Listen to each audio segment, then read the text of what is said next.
The Blind Tony Story, Book 7, Chapter 2.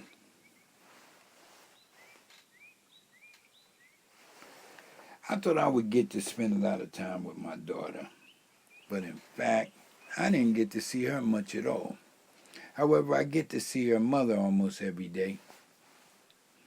She worked real hard. She was working at one of the casinos, and she got a lot of complimentary tickets and perks, and she passed most of them on to me. And so as a result, I spent a lot of time at the casinos, taking in the shows and eating good food.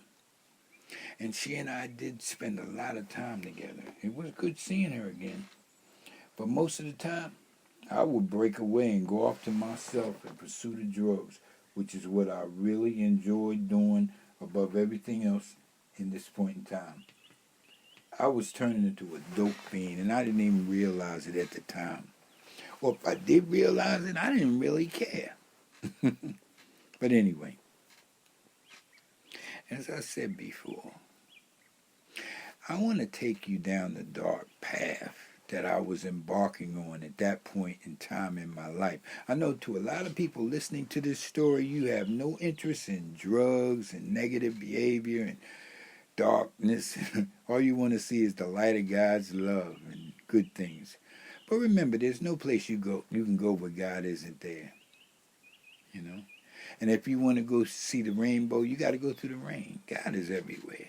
And so is his mercy and grace, as will become evident as you listen to this book. But I do want you to understand the forces that were acting on me mentally, physically, emotionally, spiritually, that were causing me to act in such a bizarre, unnatural fashion. Wow. So I will try to describe to you, basically anyway, the realities of the cocaine experience. So bear with me. And hopefully you will gain a little bit of insight and education, and maybe it'll help you understand somebody in your family who's going through the same changes I was going through, and you don't understand why they're doing the crazy, stupid stuff they're doing. Maybe this will help you understand it a little bit better, help you see what it's like. I would usually isolate myself and go off in the bathroom and put about 1/10 of a gram of cocaine in a spoon, put about 20 cc's of water on it, and watch it dissolve. If the coke was good, you could smell it rising up out of the spoon when the water hits it. And if it's real good, the entire solution goes crystal clear. Some people apply heat to the spoon to make everything dissolve. But coke dissolves even in ice water. It doesn't matter about the temperature, it just dissolves. And anything that doesn't dissolve isn't cocaine. The solids that turn clear when you apply heat later turn back into solids in your body when it cools. They turn into toxins and poisons that become abscesses and sores. I never had a problem with either one of those things. I don't use heat. Anyway, once the coke dissolves, you place a small piece of cotton in the spoon as a filter against the impurities, and you draw the whole solution into the syringe through the cotton. And as soon as that needle hits your veins, you can taste the coke in your mouth if it's good. And as you slowly push the plunger down, you will feel the warmth that envelops your veins, and your whole body temperature begins to rise, and the blood begins to surge like a rising tide, roars in your ears and to a deafening crescendo of cacophony that eventually envelops your entire being, and you experience what they call hell's bells. If the coke is good, you will hear the bells. And while those bells are ringing in your ears, the blood is surging in your heart in tidal waves, pulsating, and before long, it becomes a live entity, independent entity, like a little bird trapped in your chest, flapping its wings, trying to get out, trying to fly. But as it flutters and flaps, it can't seem to break free, so it begins to pound against your chest, getting bigger and bigger and stronger, trying to break out. And it is during that time that I usually drop to the floor on my knees, close my eyes, and just be still and try to ride it out, because I know at that moment I am truly knocking at death's door, and a few more beats in terms of acceleration of my heartbeat, and I know it's going to burst. That's why not too many people would shoot coke with me. They said I was suicidal. I had a death wish. But if I didn't get that full sensation like that, like I just described, then I would want my money back. The problem really wasn't. The problem was that I would run my coke. I wouldn't sit there and play with it and boot it. I would stick that syringe in my veins, press the plunger all the way down, pull the needle all the way out, and sit back and enjoy the ride. And that's very, very, very, very dangerous, because every batch of coke is different, and you never really know how pure it is.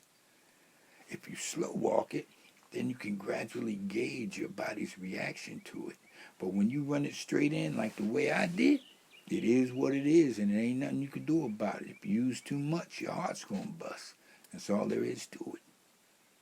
With heroin, if you use too much or overdose on it, you can usually be revived with a salt shot or ice around your groin area.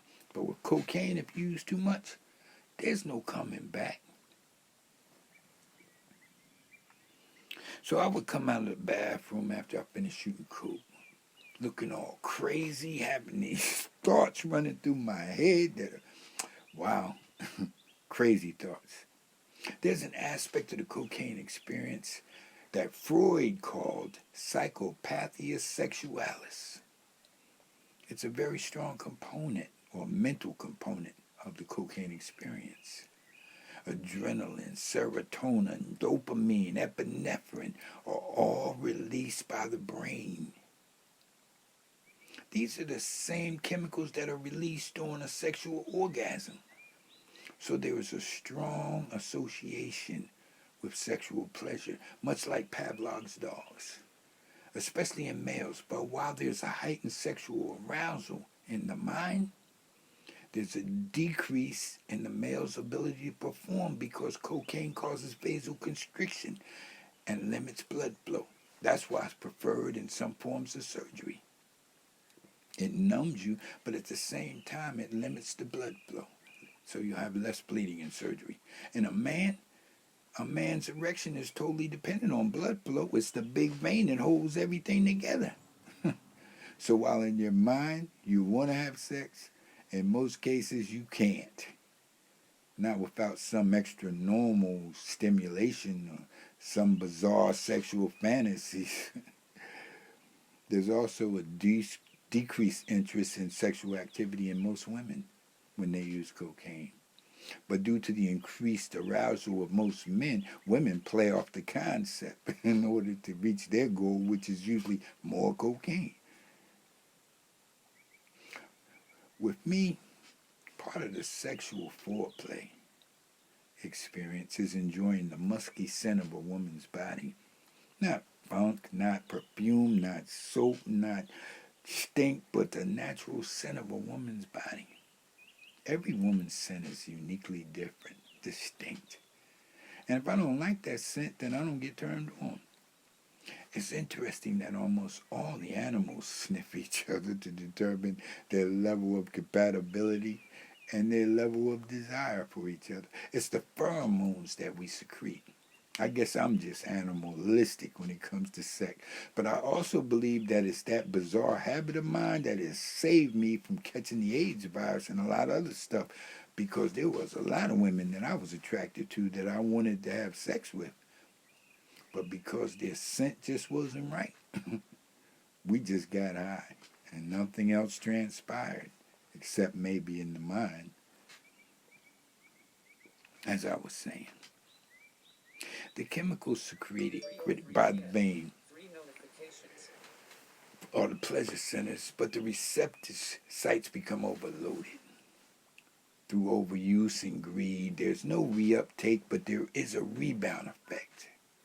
The greater the euphoria, the greater the depression that comes afterwards.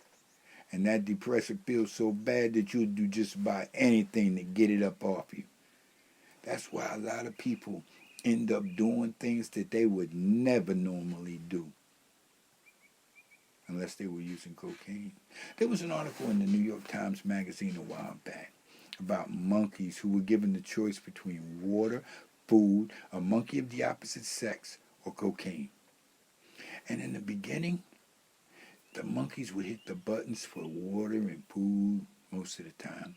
And eventually, they hit the button for the monkey of the opposite sex. But once they discovered that cocaine button, they just sat there and kept hitting the button and hitting it and hitting it and hitting until their hearts exploded.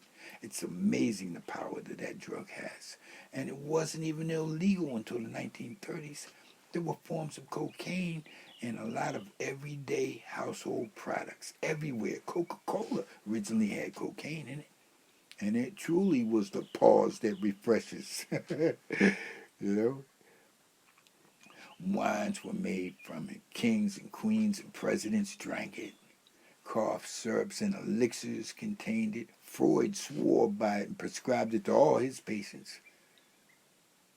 And it took many, many years till they were able to see the many drug-induced psychoses that resulted from cocaine usage and its side effects. You know, when North Road first stuck that needle in my arm, I didn't feel anything. Now I was a total slave to the rhythm. A lot of people tried to get me to smoke cocaine. But to me, it's not even remotely as intense as shooting it. Also, $300 worth of cocaine would last me all night long. I'd be scared to shoot anymore. But it would back me up. But $300 worth of cocaine, smoking it, it'd be gone in an hour or two. And I'd still be sitting there looking crazy, wanting some more. Anyway, so Lara and I saw each other on just about every day, like I said. We both were caught up in fantasies of the past. She was trying to hold on to her first love, which was me. But she had a lot of responsibilities, and she was a hard worker, and she had a lot of kids. She had a job that she really loved. And she was a very good mother. But me, I was locked into the past too, trying to forget Ravenisha and the kids. And my life and the downturn that he had taken, the insanity I was into. I was locked in daily combat with a foe I couldn't beat, but I refused to admit that a little bit of white powder could bring me to my knees, so I fought it day in and day out. And I lashed out at everything and anything that got in my way. I was stuck on stupid and didn't even realize it. Oh, boy.